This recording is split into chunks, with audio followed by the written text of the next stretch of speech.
नमस्ते दोस्तों, श्री राम की पावन जन्मभूमि अयोध्या में आप सभी का स्वागत है। अयोध्या जी वो नगरी है जो रामायण काल से हमारे देश की संस्कृति का अहम हिस्सा रही है। पावन सरयू नदी के तट पर बसी हुई अयोध्या एक प्राचीन और धार्मिक स्थल के तौर पर लोगों के बीच मशहूर है। यहाँ पूरे साल भर ही देश विदेश से लाखों भक्त और श्रद्धालु दर्शन करने आते हैं। तो दोस्तों, अगर आप भी 2024 में अयोध्या जाकर रामलला के दर्शन करने का प्लान बना रहे हैं तो ये वीडियो आपके लिए बहुत ही ज्यादा हेल्पफुल होने वाली है। इस वीडियो में मैं आपको अयोध्या पहुँचने से लेकर यहाँ पर कहाँ रुकना है, खाना पीना, कैसे कैसे दर्शन करना है और यहाँ का पूरा बजट बताएंगे। तो बने रहिए हमारे साथ इस वीडियो के आखिरी तक और आइए हम आपको लेकर चलते श्री राम की जन्मभूमि अयोध्या।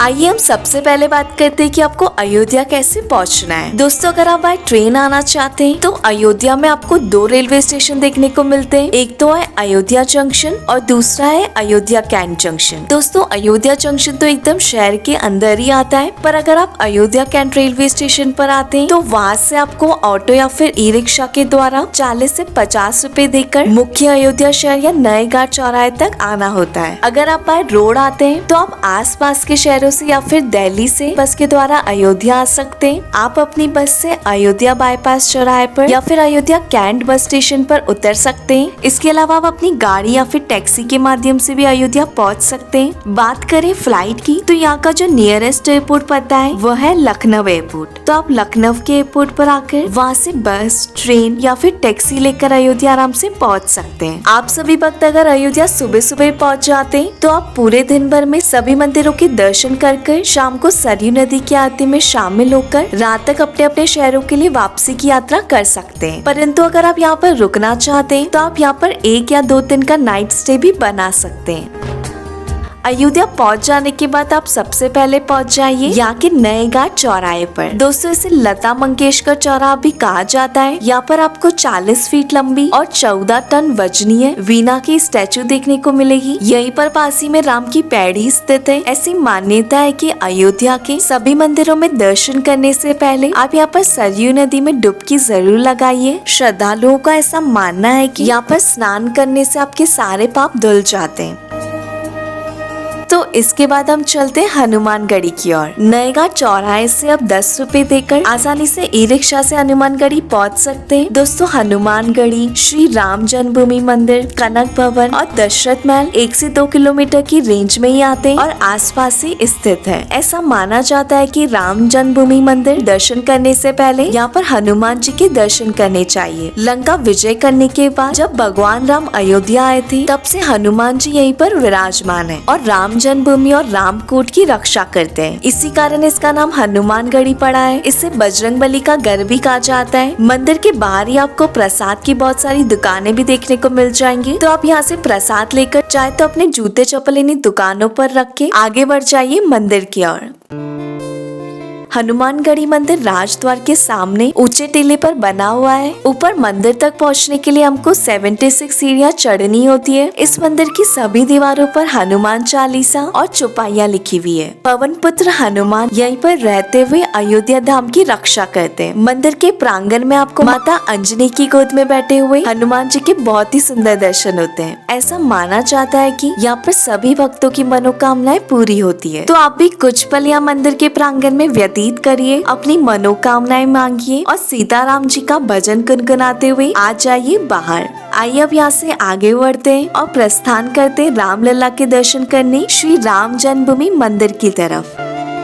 हनुमानगढ़ी मंदिर से राम जन्मभूमि मंदिर 600 से 700 मीटर की दूरी पर स्थित है, जहाँ पर आप आराम से पैदल चलकर जा सकते हैं। दोस्तों, यहाँ पर आपको लॉकर रूम भी देखने को मिलता है जो कि बिल्कुल निःशुल्क है। रामलला के मंदिर के अंदर आपको किसी भी प्रकार के इलेक्ट्रॉनिक डिवाइसेस, बैग आदि ले जाने की इजाजत नहीं है, इसलिए आपको सभी चीजों को लॉकर में रख के आगे बढ़ना होगा। अंदर जाते जाते आपकी 2 से 3 बार चेकिंग होती है और इसके बाद आपके बहुत ही सुंदर दर्शन होते हैं रामलला के। तो जय श्री राम बोलते हुए और अपनी मनोकामनाएं मांगते हुए प्रसाद लेकर आप दर्शन करते हुए बाहर आइए। श्री राम जन्मभूमि मंदिर के पास ही आपको अमावा राम मंदिर भी देखने को मिलता है। यहाँ पर रामलला के दर्शनार्थियों के लिए निःशुल्क भोजन सेवा है। आइए इसके बाद हम आगे बढ़ते हैं कनक भवन की ओर। श्री राम जन्मभूमि से कनक भवन की दूरी 400 मीटर की पड़ती है। ऐसा कहा जाता है कि रानी कैकेयी ने कनक भवन को माता सीता को मुंह दिखाई में उपहार स्वरूप दिया था। यह राम और सीता जी का व्यक्तिगत महल था। मंदिर के गर्भगृह में भगवान राम, माता सीता, अनुज, लक्ष्मण, भरत और शत्रुघ्न के साथ विराजमान है। तो आपको यहाँ पर भी दर्शन कर लेना है। कनक भवन के आसपास आपको बहुत से भोजनालय आदि देखने को मिलते हैं, तो आप यहाँ पर खाना पीना भी कर सकते हैं। अयोध्या में आपको हर जगह ही सादा, अच्छा और शुद्ध शाकाहारी खाना मिल जाता है। आइए इसके बाद हम बढ़ते हैं दशरथ महल की ओर। ऐसी मान्यता है कि राजा दशरथ ने त्रेता युग में इस महल की स्थापना की थी। अंदर पहुंचकर आपको एक मंदिर मिलेगा जहां पर चक्रवर्ती महाराज दशरथ और रामलला के साथ साथ उनका पूरा परिवार विराजमान है। यहीं पर राजा दशरथ की सभा लगती थी और वह अपनी मंत्रियों के साथ यहाँ पर बैठा करते थे। और ऐसा माना जाता है कि इसी स्थान पर श्री राम जी को वनवास जाने का आदेश सुनाया गया था। शाम के समय आप अयोध्या में सरयू घाट पर जरूर जाइएगा। राम की पैड़ी घाट अपने आप में बहुत ही खूबसूरत बना हुआ है। यहाँ पे सरयू नदी का जो जल स्तर है वह घुटनों तक ही रहता है, तो आप यहाँ पर आराम से सरयू नदी में स्नान भी कर सकते हैं। घाट के पास ही आपको एक प्राचीन नागेश्वर नाथ मंदिर देखने को मिलेगा। अयोध्या में इस मंदिर की काफी मान्यता है, तो आप यहाँ पर जाकर अंदर शिव जी के दर्शन जरूर करिएगा। ऐसी मान्यता है कि भोलेनाथ के इस मंदिर की स्थापना भगवान राम के सुपुत्र कृष्ण ने की थी। दोस्तों, राम की पैड़ी के बराबर में ही नए सरयू घाट बने हुए हैं, जहाँ पर आप जाकर बोटिंग भी कर सकते हैं। आप शाम के समय यहाँ पर सरयू आरती में सम्मिलित हो सकते हैं। यहाँ का वातावरण बहुत ही दिव्य और अलौकिक है। चलिए दोस्तों, अब हम वीडियो में आगे बढ़ते हैं और बात करते हैं कि अगर आप अयोध्या में रुकना चाहते हैं तो आपके पास क्या ऑप्शंस हैं। अयोध्या नगरी में बहुत ही नॉमिनल रेट्स में रूम मिल जाते हैं। रेलवे स्टेशन के पास आपको 700-800 से लेकर 1000-2000 तक आपको होटल रूम बहुत ही आसानी से मिल जाएगा। इसके अलावा यहाँ पर बहुत सी धर्मशाला भी है, जिसमें आप 300 से 400-500 में आराम से रात बिता सकते हैं। राम जन्मभूमि, हनुमानगढ़ी और कनक भवन के पास बहुत से गेस्ट हाउस और धर्मशाला हैं। इनमें श्री धर्मशाला, बिरला धर्मशाला, वेद जी की धर्मशाला, राम श्याम होटल, चंद्र गेस्ट हाउस, महाराष्ट्र धर्मशाला, हनुमंत पैलेस आदि शामिल है।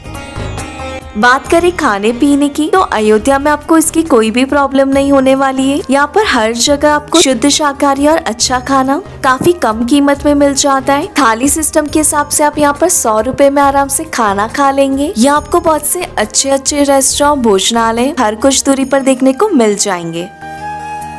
आइए वीडियो के आखिरी में हम बात करते हैं कुल खर्चे की। तो दोस्तों, श्री पावन धाम अयोध्या की यात्रा आप बहुत ही कम खर्चे में कर सकते हैं। अगर आप यहाँ पर सुबह आकर दिन भर दर्शन करके घूम के शाम को या रात तक वापस लौट जाते हैं, तो मानकर चलिए आप 500 से 1000 के अंदर आराम से यहाँ पर घूम लेंगे। इसमें मैंने आपका यहाँ पे लोकल खाना पीना, ई रिक्शा और ऑटो आदि के खर्चे को जोड़ा है। अगर आप यहाँ पर एक दिन रुकते भी हैं, तो इस खर्चे में आप 800 से 1000 और जोड़ लीजिए और आप 1500 से 2000 में आराम से यात्रा पूरी कर लेंगे। दोस्तों, मैं आशा करती हूँ कि वीडियो आपको पसंद आई होगी। तो अगर आपको वीडियो अच्छी लगे तो प्लीज इस वीडियो को लाइक करें, और अगर आपकी कोई भी डाउट या क्वेश्चन है तो आप कमेंट में मुझसे पूछ सकते हैं। और जिसने अभी तक हमारे चैनल को सब्सक्राइब नहीं किया, वो जल्दी से हमारे चैनल ऋषि द डुओ को सब्सक्राइब कर लीजिए। मिलते हैं आप सबसे अगली वीडियो में। जय सिया राम।